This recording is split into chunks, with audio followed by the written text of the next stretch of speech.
আসসালামু আলাইকুম। ঢাকা বিশ্ববিদ্যালয়ে ছাত্র শিবিরের রাজনীতি প্রকাশ্যে আসা এবং একই সংগঠনের সভাপতির নাম পরিচয় জানার পরে সেটি নিয়ে সারা দেশে এক ধরনের তুমুল আলোচনা শুরু হয়েছে। পক্ষে বিপক্ষে নানান ধরনের মন্তব্য উঠে আসে সামাজিক যোগাযোগ মাধ্যম, মূলধারা গণমাধ্যম এবং জাতীয় রাজনীতিতেও। কিন্তু কেন অহেতুক এই বিতর্কটি গড়ে উঠল? এবং একই সঙ্গে এটুকুও বলে রাখি, ছাত্র শিবিরের যিনি সভাপতি বিশ্ববিদ্যালয় শাখার সাদিক কায়েম, তিনি গণমাধ্যমের কাছে ছাত্রলীগ নিয়ে যে প্রশ্নগুলো তুলেছেন সেগুলো প্রশ্নবিদ্ধ, অনেকেই তা নিয়ে বিতর্কের সুযোগ পাচ্ছেন। বিষয়টি হচ্ছে যে সাদিক কায়েম নিজের নাম পরিচয় গোপন রেখে ছদ্মবেশে বৈষম্যবিরোধী ছাত্র আন্দোলনের নেতৃত্বে ছিলেন, অন্যতম সমন্বয়কের ভূমিকা পালন করেছেন এবং যারা তার বিরুদ্ধে বলছেন তাদের বক্তব্য হচ্ছে এটি করে সাধারণ ছাত্রদের সঙ্গে এবং একই সঙ্গে জনতার সাথে বেইমানি করা হয়েছে। আবার বিপক্ষে যারা বলছেন তারা বলছেন ছাত্র রাজনীতিকে ভিলেন বানিয়ে যারা বিশ্ববিদ্যালয়ের ছাত্র রাজনীতি বন্ধ করতে চান তাদেরকে রুখে দিতে শিবিরের এই ভূমিকা অবশ্য ঠিক আছে এবং তাদের বক্তব্য হচ্ছে যে সকল ছাত্র সংগঠন তাদের কলেজ বিশ্ববিদ্যালয়ের কমিটিকে সচল করুক, এটি তারা চায়।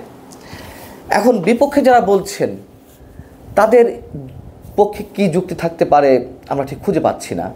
আমি বলবো যে অবশ্যই তারা ছদ্মবেশে বৈষম্যবিরোধী ছাত্র আন্দোলনে অংশ নিয়ে নেতৃত্ব দিয়ে সঠিক কাজটি করেছেন।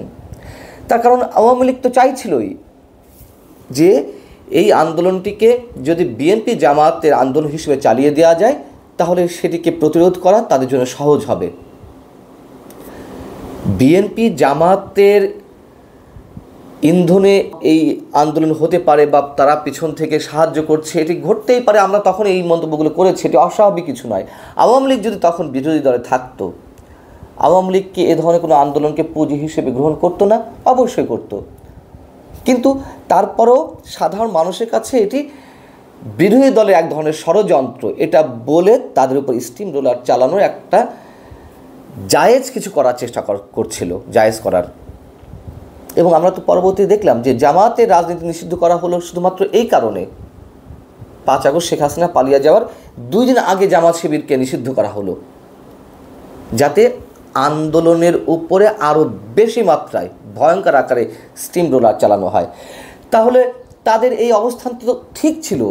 সাদিক কায়েম কিংবা ফরহাদ হোসেন তারা যে নিজেদের নাম পরিচয় গোপন রেখে এই আন্দোলনের নেতৃত্ব দিচ্ছিল, এটি তো প্রশ্নবিদ্ধ করার কোনো সুযোগ নেই। সাদিক কায়েম কে ছিলেন? সাদিক কায়েম একটা সময় এই আন্দোলনের নিউক্লিয়াসের ভূমিকায় চলে আসছিলেন। যখন ডিবিতে হেফাজতে রাখা নামে 6 ছাত্র সমন্বয়কে আটকে রাখা হলো তখন এই সাদিক কায়েমরাই মূল ভূমিকা পালন করেছিলেন। আমরা জানি আব্দুল কাদেরের নাম, আমরা জানি আব্দুল হান্নান মাসুদের নাম, তারা নিয়মিত কর্মসূচি দিয়ে যাচ্ছিল এবং তাদের সাথে এই ফরহাদ হোসেন কিংবা সাদিক কায়েমরাই কাজ করছিল। যদি তারা প্রকাশ্যে আসতো কি হতো? আওয়ামী লীগের জন্য সুবিধা হতো, দেখানো যেত যে এই তো আমরা যা বলছিলাম তাই। তাহলে এটি নিয়ে তো কোনো বিতর্কের কিছু নেই। মজার বিষয় হচ্ছে যে সাদিক কায়েম তিনি তো খাগড়াছড়ির মানুষ এবং পাহাড়ি শিক্ষার্থীদের নিয়ে গঠিত সংগঠন হিল সোসাইটির প্রতিষ্ঠাতা। আবার ফরহাদ হোসেন যিনি ঢাকা বিশ্ববিদ্যালয় শাখা ছাত্র শিবিরের সাধারণ সম্পাদক, তিনিও একই সংগঠনের সভাপতি। আবার পার্বত্য চট্টগ্রাম ছাত্র সংসদের নেতাও তিনি। তারা একই সঙ্গে একই ধরনের সংগঠন করে আসছেন এবং এই যে ফরহাদ হোসেনকে পরিচয় করিয়ে দিয়েছিল কে? আজকের যিনি উপদেষ্টা ছাত্রদের প্রতিনিধিত্ব করছে নাহিদ ইসলাম।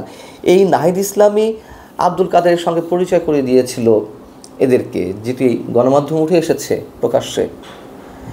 ছাত্র সমন্বয়করা যে তাদের নাম জানতো না বা পরিচয় জানতো না তা তো নয়, তারা তো জানতো এবং আন্দোলনটিকে কোন দিকে নিয়ে যেতে হবে তারা একটা সুষ্ঠু পরিকল্পনার মাধ্যমে সব কিছু করেই তো আজকের এই অবস্থানে আসা।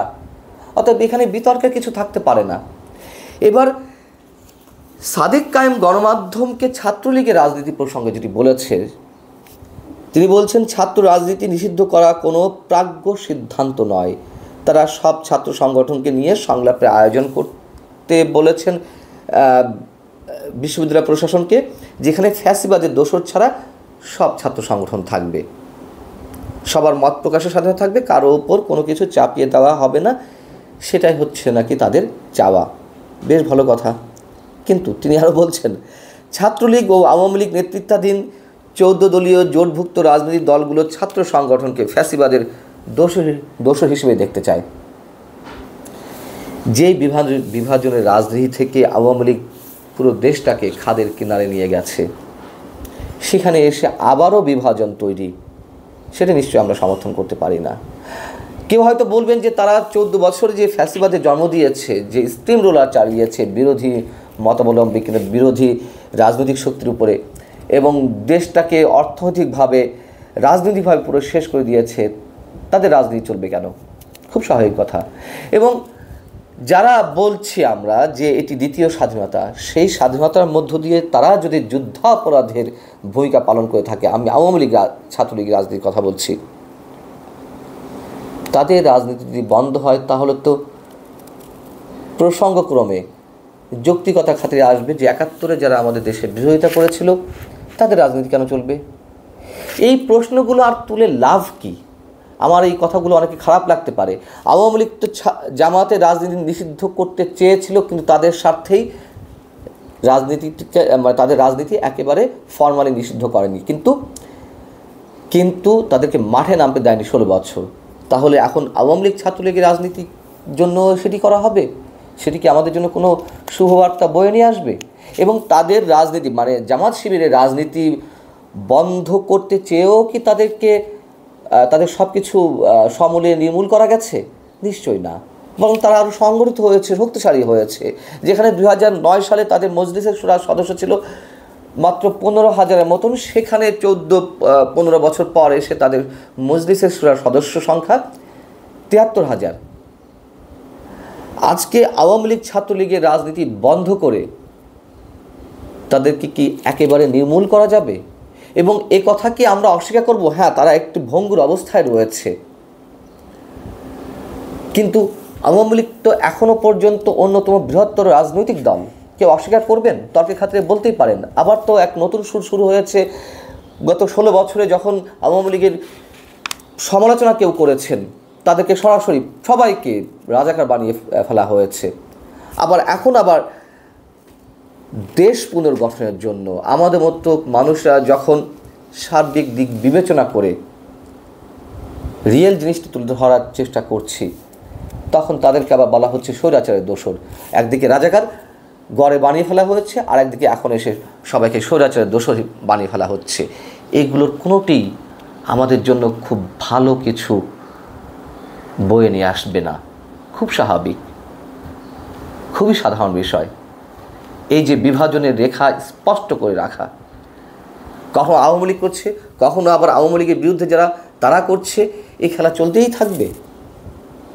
চলুক, আমরা যারা সাধারণ মানুষ তারা তো সবসময় স্যান্ডউইচ হয়ে থাকি, তবে এর নিশ্চয়ই শেষ আছে। একটা পর্যায়ে গিয়ে এর নিষ্পত্তি ঘটবেই। আল্লাহ হাফেজ, ভালো থাকুন সবাই।